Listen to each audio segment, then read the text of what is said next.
अल्हम्दुलिल्लाहि रब्बिल आलमीन वस्सलातु वस्सलामु अला रसूलिहिल करीम अम्मा बाद फ़अऊज़ु बिल्लाहि मिनश शैतानिर रजीम बिस्मिल्लाहिर रहमानिर रहीम फ़ज़्कुरूनी अज़्कुरुकुम वश्कुरूली वला तकफ़ुरून सदक़ल्लाहु मौलाना अज़ीम। अस्सलातु वस्सलामु अलैका या सय्यदी या रसूलल्लाह व अला आलिका व अस्हाबिका या सय्यदी या हबीबल्लाह। अस्सलातु वस्सलामु अलैका या सय्यदी या रहमतल लिल आलमीन व अला आलिका व अस्हाबिका या सय्यदी या ख़ातमुन नबिय्यीन। दोस्तों, ये मौजूदा इस्लामी माह रबीउल सानी शरीफ ये बड़ी तेज़ी से अपनी मंजिल की तरफ रमा दमा है और इस महीने में हुजूर सैयदना गौसे आज़म रज़ियल्लाहु ताला अन्हु का विसाल भी हुआ और उसी मुनासबत से ये महीना बड़ी 11वीं शरीफ वाले महीने के नाम से जाना जाता है। और आज हम हुजूर गौसे पाक रज़ियल्लाहु ताला अन्हु का तज़किरा करेंगे।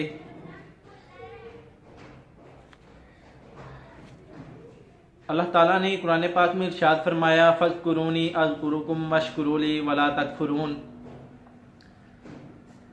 बस तुम मेरा जिक्र करो, मैं तुम्हारा जिक्र करूँगा और मेरा शुक्र अदा करो और ना शुक्री ना करना और कुफर ना करना।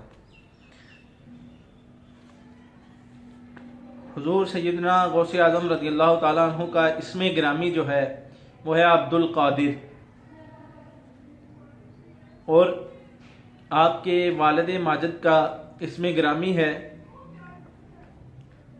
सैयद अबू साले मूसा जंगी दोस्त और आपकी वालदा का इसमें गिरामी है उम्मुल खैरुल जब्बार फातिमा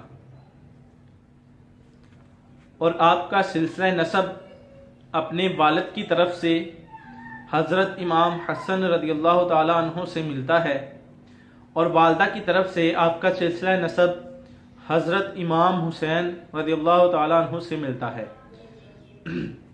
और इसी मुनासबत से आपको हसनी हुसैनी सय्यद भी कहते हैं। और इसी को आला हज़रत अपने अशार में बयान फरमाते हैं। आला हज़रत फरमाते हैं कि तू हुसैनी हसनी क्यों ना मुहजुद्दीन हो, तू हुसैनी हसनी क्यों ना मुहजुद्दीन हो, ए खिज़र मजमाए बहरीन है दरिया तेरा। हज़रत गौसे आज़म रज़ियल्लाहु ताला अन्हु मसलकन हम्बली थे, हम्बली मज़हब से आपका ताल्लुक़ था और आपके नाना जान अब्दुल्ला सुमई जो बड़े आबिद ज़ाहिद और वली कामिल थे और साहिबे करामत शख्सियत थे। हुजूर गौसे आज़म रज़ियल्लाहु ताला अन्हु 470 हिजरी में पैदा हुए और आपका विसाल 561 हिजरी को हुआ, यानी कि हुजूर गौसे आज़म रज़ियल्लाहु ताला अन्हु 91 साल तक जिंदा रहे। और सबसे बड़ी बात कि हज़रत गौसे आज़म रज़ियल्लाहु ताला अन्हु मादरजाद वली हैं। गौसे पाक रज़ियल्लाहु ताला अन्हु मादरजाद वली हैं और जिस वक़्त आपकी पैदाइश हुई उस वक़्त आपकी वालदा की उम्र करीबन 60 साल थी और जब हुजूर गौस पाक रज़ियल्लाहु ताला अन्हु की विलादत हुई तो रमज़ान शरीफ को दिन के वक़्त आप दूध नहीं पिया करते थे। रमज़ान शरीफ को दिन के वक़्त आप दूध नहीं पिया करते थे। एक मर्तबा बादलों की वजह से 29 रमज़ान के बाद ईद का चांद नज़र नहीं आया, मौसम अबर आलूद होने की वजह से ईद का चांद नज़र नहीं आया, तो अगले दिन हुजूर गौसे पाक रज़ियल्लाहु ताला अन्हु ने दिन के वक़्त दूध नहीं पिया। तो उनकी वालदा ने बड़े एतमाद के साथ कह दिया, आपकी वालदा ने बड़े एतमाद के साथ कह दिया कि आज रमज़ान का 30वां रोज़ा है क्योंकि मेरे बेटे अब्दुल कादर ने दूध नहीं पिया। और हुजूर गौसे पाक रज़ियल्लाहु ताला अन्हु से पूछा गया, हज़रत आपको कब मालूम हुआ कि आप वली हैं, आपको अपनी विलायत के बारे में कब मालूम हुआ? तो हुजूर गौसे पाक रज़ियल्लाहु ताला अन्हु ने फरमाया, मैं 10 साल का था, बहुत छोटा सा था तो मेरी वालदा ने मुझे कुरान मजीद पढ़ने के लिए मस्जिद में भेजा। वालदा ने कुरान मजीद पढ़ने के लिए मस्जिद में भेजा। इससे एक बात तो ये भी है कि पहले लोग अपने बच्चों को बचपन से ही कुरान पाक की तालीम की तरफ लगा देते थे, बचपन में ही अपने बच्चों को कुरान पाक की तालीम देते थे। और आज हमारी हालत ये हो गई है कि सबसे अच्छा वो है जो सिनेमा जाए। पहले सबसे अच्छा वो होता था जो कारी कुरान है, जो हाफिज कुरान है, जो अच्छा आलम दीन है, लेकिन अब उसके बरक्स है।